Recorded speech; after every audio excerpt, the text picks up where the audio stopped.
మిత్రులారా ప్రపంచం అప్పుల ఊబిలో ఉంది. ఒకవైపు ఆర్థికంగా ఉన్నట్టు అని అంటారు కానీ ప్రపంచం అప్పుల ఊబిలో ఉన్నది. ఇండియాకి సంబంధించి కూడా 147 కోట్ల జనాభా ఉంటే ప్రతి మనిషి మీద 1,34,000 రూపాయలు అప్పు ఉన్నది. ఇక ప్రపంచానికి సంబంధించి అప్పు వచ్చే ముందు భారతదేశానికి సంబంధించి అప్పు 7వ స్థానంలో ఉంది. ప్రపంచంలో ఉన్న దేశాల్లో భారతదేశం అప్పు $3.36 లక్షల కోట్ల ట్రిలియన్ డాలర్లు, $3.36 ట్రిలియన్ డాలర్ల అప్పు ఇండియాకి ఉన్నది. సో ఇది పరిస్థితి. కాకుండా కేంద్ర రాష్ట్ర ప్రభుత్వాలు చేసే అప్పులు, కేంద్ర ప్రభుత్వాన్ని 1,34,000 ఉంటే పర్ హెడ్ మీద, రాష్ట్ర ప్రభుత్వాన్ని కూడా 4-5 లక్షల పైన ఉన్నట్టుగా మనకి ఎక్కడ కనిపిస్తుంది. 2025, 2026 సంవత్సరానికి సంబంధించి ప్రపంచానికి అంటే ప్రపంచంలోని అన్ని దేశాలకు సంబంధించిన అప్పు $110.9 ట్రిలియన్ డాలర్లుగా ఉన్నది. ఇందులో మొదటి టాప్ 10 దేశాల అప్పులు మీ దృష్టికి తీసుకొచ్చే ప్రయత్నం చేస్తాను.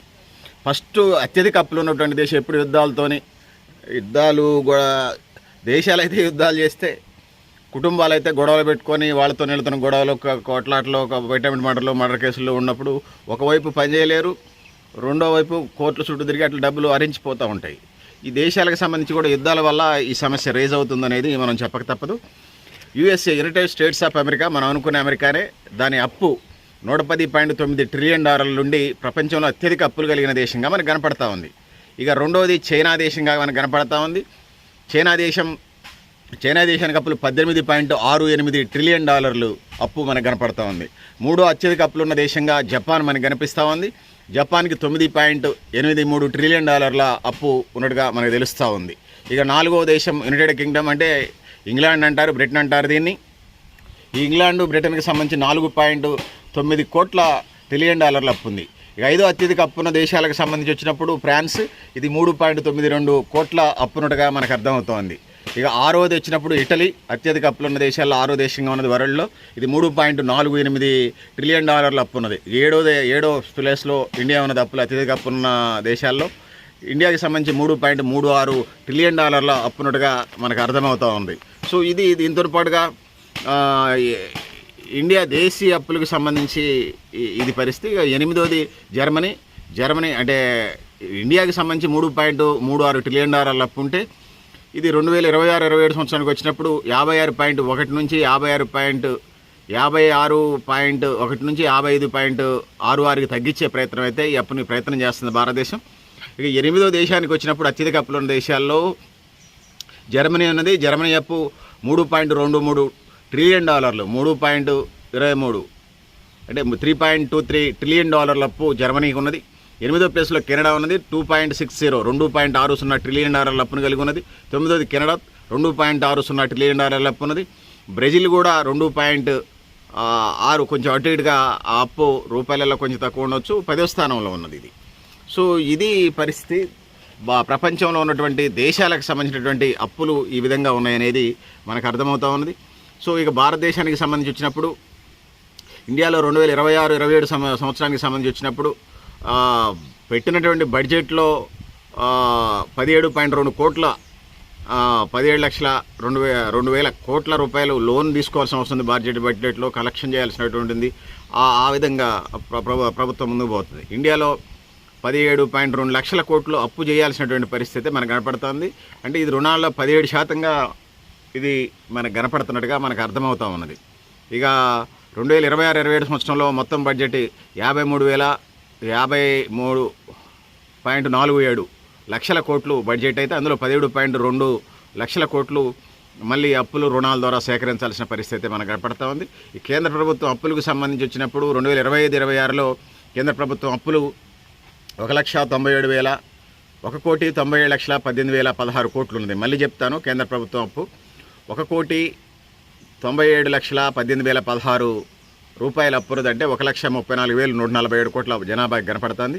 ఇది 2027 నాటికి ఈ అప్పు పెరిగే పరిస్థితి ఇంకా కనపడుతుంది. అంటే 1,34,000 నుంచి 1,00,000 2 లక్షలు అవుతుంది ఇది కేంద్ర ప్రభుత్వం అప్పు. ఇది ఈ 2027 నాటికి ఇప్పుడున్నటువంటి 1,97,18,16 కోట్ల నుంచి 2027 నాటికి వచ్చినప్పుడు ఇది అప్పు పెరిగే అవకాశం కనపడుతుంది. 2,14,82,050 కోట్లుగా పెరిగే పరిస్థితి అయితే మనకు కనపడుతుంది. జీడిపిలో కూడా ఈ నిష్పత్తి 55.6 నుంచి 2019లో 50% ఉన్నటువంటి జీడిపి 2026కు వచ్చేసరికి 55.6% ఈ ఈ రుణ నిష్పత్తి, అప్పుల నిష్పత్తి కనిపిస్తూ ఉన్నది. ఇక ద్రవ్యలోటు కూడా 4.3గా ఇండియాలో మనకి కనపడతా ఉంది. 2026 నాటికి భారతదేశంలో 197.18 లక్షల కోట్లు ట్రిలియన్ డాలర్ల అప్పు మనకు కనిపిస్తూ ఉంది. ఓవరాల్గా ఫస్ట్ చెప్పిన ఫిగర్లే అవి ఉన్నాయి. 7వ స్థానంలో ఇండియా ఉన్నది, 3.36 ట్రిలియన్ డాలర్లు అనేది. సో ఓవరాల్గా అది. సో 2026-27కి సంబంధించి వచ్చినప్పుడు 214.82 లక్షల అప్పు మొత్తం. అంటే ఇది ఉన్నటువంటి అప్పులలో 85%గా మనకు కనపడతా ఉంది. సో దేశవ్యాప్తంగా ఇట్లాంటి పరిస్థితులు ఉన్నాయనేది నేను తెలియజేసుకుంటా ఉన్నాను. సో ఈ అప్పుల బాధని అధిగమించడం కోసం కేంద్ర రాష్ట్ర ప్రభుత్వాలు చేయని ప్రయత్నం లేదు. వరల్డ్లో టాప్ ఎకానమీగా మనకు కనిపిస్తూ ఉంటుంది. వరల్డ్లో మనకి టాప్ ఎకానమీగా మనకి కనిపిస్తున్నప్పటికీ కూడా వాస్తవ ప్రపంచానికి సంబంధించి మనం చూసుకున్నప్పుడు వాస్తవ ప్రపంచంలో ఇది పరిస్థితి. సో 1.34 లక్షల కోట్లు అనేది భారతదేశం అప్పు అయినప్పటికీ కూడా, అంటే కేంద్ర ప్రభుత్వం అప్పైనప్పటికీ కూడా ఈ రాష్ట్ర ప్రభుత్వానికి సంబంధించి కేసీఆర్ ప్రభుత్వం గత టీఆర్ఎస్ ప్రభుత్వం 7.5 లక్షల కోట్ల అప్పులు వాళ్ళు చేస్తే ఇప్పుడు వీళ్ళు ఒక 3.5 లక్షల కోట్ల అప్పు చేశారు. అంటే సుమారుగా 10 నుంచి 11 లక్షల కోట్లు రాష్ట్ర ప్రభుత్వం అప్పులు కూడా మనకి ఇక్కడ కనపడతా ఉన్నాయి. దేశవ్యాప్తంగా ఇట్లాంటి పరిస్థితులు మనకి దేశానికి సంబంధించి 1,34,000 కోట్ల అప్పులు అయితే రాష్ట్రానికి సంబంధించి కూడా 3 నుంచి 5 లక్షల కోట్ల అప్పులు కనపడతా ఉన్నాయి. మళ్ళీ కేంద్ర ప్రభుత్వాన్ని అప్పులు పెరిగే పరిస్థితి కనపడతా ఉంది. రాష్ట్ర ప్రభుత్వం కూడా అప్పులు తీసుకొస్తా కార్యక్రమం చేస్తూ ఉంది.